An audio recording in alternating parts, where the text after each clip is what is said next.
बेनीवाल को वोट दिए, कांग्रेस ने बीजेपी पे, बीजेपी कांग्रेस पे। अरे जो पढ़ के है उनकी क्या गलती है, कर्जा ले लेके पढ़ा है उनकी क्या गलती है।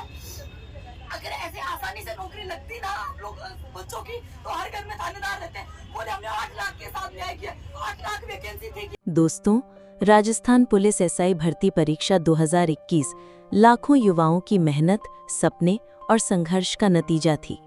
लेकिन आज ये भर्ती सिर्फ फर्जीवाड़ा के नाम पर रद्द कर दी गई है।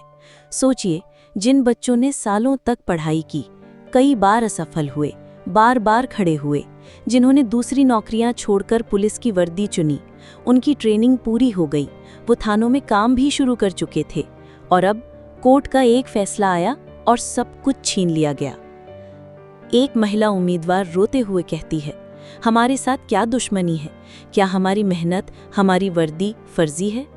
दूसरी कहती है, 2010 से तैयारी कर रही हूँ, 15 साल का संघर्ष, समाज का ताना, और अब फिर से बेरोजगारी। सोचिए, जिन लड़कियों ने तलाक, विधवापन और समाज की बेड़ियों के बीच निकलकर अपनी पहचान बनाई, आज उन्हें ही ताना दिया जा रहा है, फर्जी बैच वाले। और यहीं पर सबसे बड़ा सवाल खड़ा होता है। हमारे भारतीय न्याय व्यवस्था का सिद्धांत कहता है, 100 अपराधी भले छूट जाएं, लेकिन एक भी निर्दोष को सजा नहीं मिलनी चाहिए। फिर यहाँ क्यों उल्टा हो रहा है? कुछ गुनहगारों की वजह से हजारों निर्दोषों का भविष्य क्यों बर्बाद किया जा रहा है? क्या ये लोकतंत्र है? क्या ये न्याय है? गलती कुछ लोगों की थी, लेकिन सजा पूरे बैच को क्यों? ये सवाल सिर्फ राजस्थान के युवाओं के नहीं हैं, ये सवाल पूरे भारत के युवाओं के हैं, जिनके सपने बार बार सिस्टम की लापरवाही और भ्रष्टाचार में कुचल दिए जाते हैं।